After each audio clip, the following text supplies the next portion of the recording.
സാറേ നാട്ടിലെ ശത്രുത വെച്ചപ്പോൾ വെറുതെ എൻ്റെ അടുത്ത് കൊമ്പ് കോർക്കാൻ വരുമോ? അയ്യേ ഈ കഴുതിയാടോ.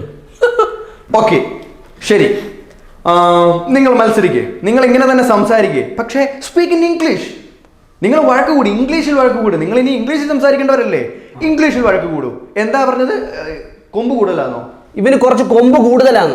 ഓ ഓക്കെ, ഇവന് കുറച്ച് കൊമ്പ് കൂടുതലാ. ശരി, അത് ഇംഗ്ലീഷിൽ പറ. കമോൺ, ഇംഗ്ലീഷിൽ പറ. അവന് കുറച്ച് കൊമ്പ് കൂടുതലാ പറ. നാളെ നിങ്ങൾ കാനഡ ചെന്ന് ആരോടും വഴക്കുണ്ടാക്കാതിരിക്കുന്നില്ലല്ലോ. അപ്പോഴും പറയണ്ടേ, പോലീസ് ഇടപെടുമ്പോൾ പറയണ്ടേ, സാർ ഇവന് കൊമ്പ് കൂടുതലാണ്, സാർ ഇവന് കൊമ്പ് കൂടുതലാണ്. അതെങ്ങനെ ഇംഗ്ലീഷിൽ പറയും? കമോൺ. ഹി കൊമ്പ് big. Come on, you are not studying in LKG class. സാറേ അറിയത്തില്ല, അത് പാച്ചാനല്ലേ ഇങ്ങോട്ട് വന്നേ. Okay. Teacher, you know? Okay, listen, teacher നിങ്ങൾക്ക് പറഞ്ഞു തരും. അവൻ ഇച്ചിരി കൊമ്പ് കൂടുതലാണ്. എങ്ങനെ ഇംഗ്ലീഷിൽ പറയാം? Okay, you continue. He is very horny.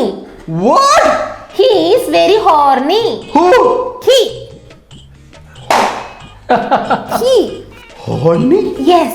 Horn കൊമ്പ് കൂടുതൽ. ഹോണി വെരി ഹോണി, വെരി കൂടുതൽ.